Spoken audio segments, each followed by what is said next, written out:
Our professional societies have established guidelines for the management of rheumatoid arthritis, and they've been updated over time to reflect the changes in our therapeutic options. Generally, the tenets of both the EULAR guidelines and the ACR guidelines are very similar. That is, early aggressive therapy, get the patient with inflammatory arthritis, rheumatoid arthritis into the clinic ASAP, initiate disease-modifying therapy. Generally, that will be methotrexate in the large majority of patients unless there's a contraindication. Other DMARDs could be used, such as leflunomide, sulfasalazine, hydroxychloroquine.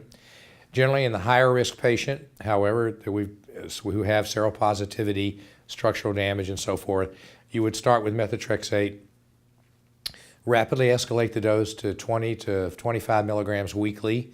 Consider SubQ methotrexate if a patient doesn't respond to the oral methotrexate. But within 3 to 6 months, you will move on to more aggressive therapy. The more aggressive therapy could be combination, conventional synthetic DMARDs, such as leflunomide, methotrexate, triple therapy with hydroxychloroquine, sulfasalazine, and methotrexate, or what most U.S. rheumatologists do, which is a biologic plus methotrexate, generally TNF inhibitors. Our target, both in the EULAR and the ACR guidelines, is remission or low disease activity. This was something we could not have done 25 years ago because we did not have the medications to do that.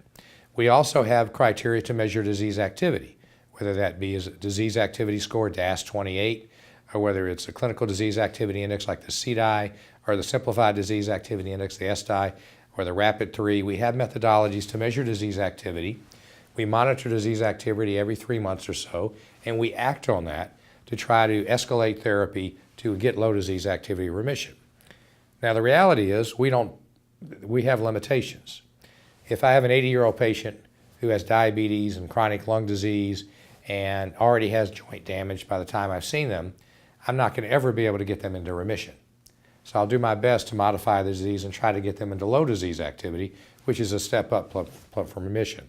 But again, the professional society guidelines are very similar, minor tweaks here and there, but really the intent, early aggressive therapy, target low disease activity remission, monitor disease activity, and alter your therapy. As far as the criteria, the EULAR criteria and ACR criteria, I don't think there's one I would recommend over the other. I think they both encompass the general tenets of what we need to do, and they're really very, very similar. So I would not choose one over the other. According to the guidelines, anyone with active rheumatoid arthritis should be on treatment. There should not be anyone who's not on treatment. And if you have a burned out patient with no active synovitis who's elderly, you might follow them. But we should be treating all patients early and aggressively, and we should be initiating based on the guidelines with a conventional synthetic DMARD, generally methotrexate. The American College of Rheumatology, along with EULAR, came out in 2010 with a new diagnostic criteria, which is a point system based on the number of swollen and tender joints the patient has, based on the presence of rheumatoid factor or CCP antibody, presence of elevated acute phase reactants, as well as disease duration more than or less than 6 weeks. Using that point system, we can make a diagnosis of definitive rheumatoid arthritis.